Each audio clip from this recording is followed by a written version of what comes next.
Dolly Parton has died at 80 years old, just 4 days after saying she still has so many things she wants to achieve. The news was just confirmed. I got chills by her family. MS Now's Erielle Reshef has more on her life and her legacy. Well, she was the queen of country music. Walking down the street with over 3,000 songs under her belt. And a career spanning over 6 decades. Dolly Parton was one of the most iconic artists of our time. Born in 1946 into a large family in Tennessee, Parton was one of 12 children. She described herself as dirt poor, but found joy in music, which she discovered by going to church with her mother, who was a singer.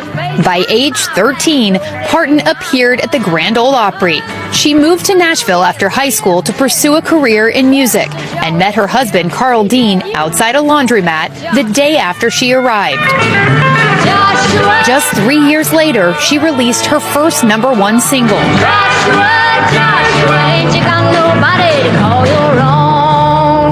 Parton collaborated with a number of big-name artists over the years, like Kenny Rogers, Linda Ronstadt, Emmylou Harris, and even Beyoncé.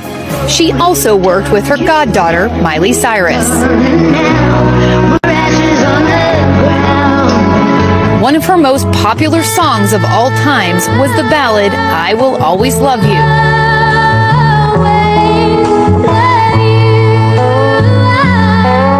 Which reached #1 on the country charts twice and was later remade by Whitney Houston. That version became one of the most successful singles in music history. But singing and songwriting was only part of her story. In 1980, Parton turned her sights towards Hollywood and appeared in the mega hit 9 to 5 with Jane Fonda and Lily Tomlin. She went on to star in other movies like Steel Magnolias with Julia Roberts and Rhinestone with Sylvester Stallone. Never forgetting her roots, Parton opened the theme park Dollywood in 1986 in her hometown in Tennessee.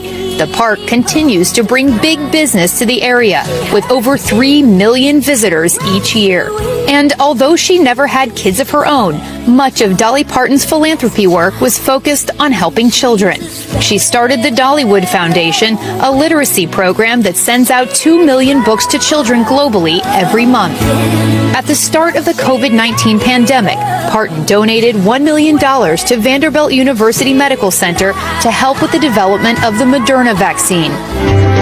Adding to her expansive portfolio, in 2022, she branched out into baking. I have a lot of teeth and all of them are sweet. Partnering with Duncan Hines on a line of Southern-inspired desserts. Yum, yum, delicious. Although she has been celebrated as a legendary entertainer and philanthropist, her fans revere her most for her hallmark grace, her humor, and her compassion. Erielle Reshef, MS Now, New York. All right, joining us on this sad news, Executive Director at Deadline Hollywood, Dominic Patten. I mean, the story of Dolly Parton and her life is, if there is an American story to tell, it is one of Dolly. She was born in 1946 in a one-room cabin in the Great Smoky Mountains. She went on to become arguably one of the most famous women ever, and one who was always kind, always generous, and always positive. I would say so, Katie. I would characterize it maybe even more so. If America had a queen, the queen is dead, sadly, today. Dolly Parton's work, you guys did it so well in that segment just now. Her work in music, her work in philanthropy, her work in I mean, for God's sake, the woman put money towards a COVID-19 vaccine when people were still sitting on their hands about what to do. The amount that she did, the role that she played, and the fact is, I would say, if there are few individuals in this country right now who can unite all elements of this country, Dolly Parton was certainly one. You know, we had known about her health issues for the past year. She talked about her immune system and her digestive system being in bad shape. But today is a terrible, terrible loss, not just to the world of music, but I would say to America, to the world in general. What can you tell me about the last couple of years? Her husband died only a year ago, really, and her health has been on the decline since then. Well, I mean, look, sadly, we know statistically when couples, especially a couple who literally had a song about their marriage, which is what Jolene in many ways was, when couples have been together for many, many years, when one spouse dies, that sadly, within a year or so, statistically, we see a lot of times the other one passes.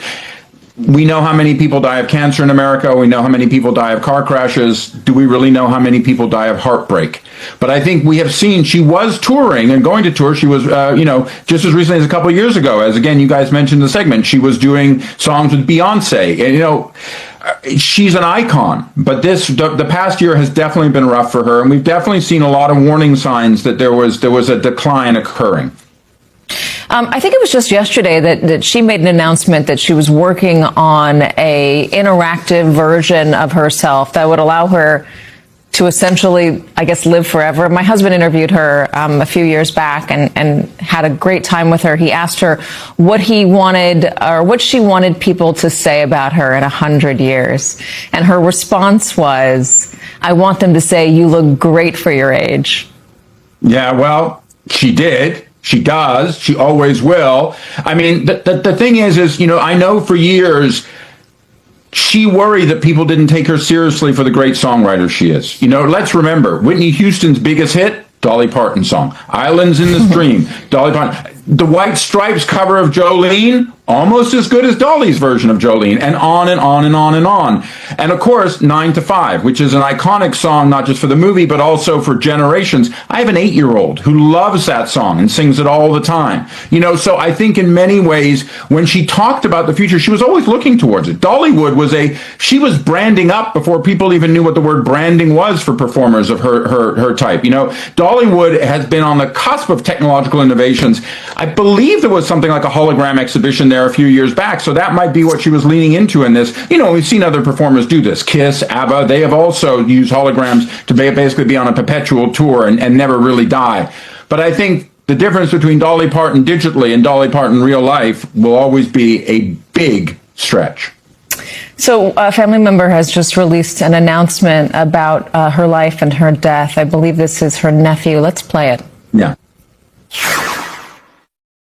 Hey everyone, my name is Brian Seaver, son of Cassie Parton, and I'm representing the Parton and Owens family today, announcing the passing of my Aunt Dolly Rebecca Parton Dean, sister, sis, Aunt Granny to one generation and Gigi to the next.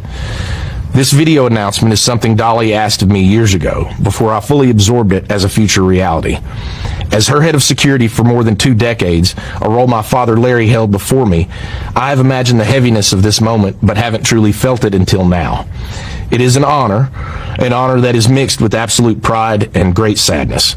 But sadness lies with us, not with Dolly. Dolly has lived in the light and is in the arms of Jesus, surely met by Carl, her parents, and countless others who have watched her and longed for her to meet them in the heavens. I first went on the road with Dolly as a kid, getting a taste of the road life in the early 1980s. Dolly opened doors not just for me, but for her entire family to reach the potential we didn't even know was possible. Dolly also opened doors for generations of singers, songwriters, musicians, and dreamers from every walk of life and across every continent. By her example, we believed that anything was possible. She never saw a door she couldn't open, and the doors she opened made and changed history. My family and I have shared a lifetime of beautiful memories with Dolly, but so have you. She has always been on your television, your record player, your CD, and on your phone playlist, becoming an extended part of your family whether you liked it or not. Our family and the team she has entrusted with her legacy will work diligently to ensure her spirit will live with us forever.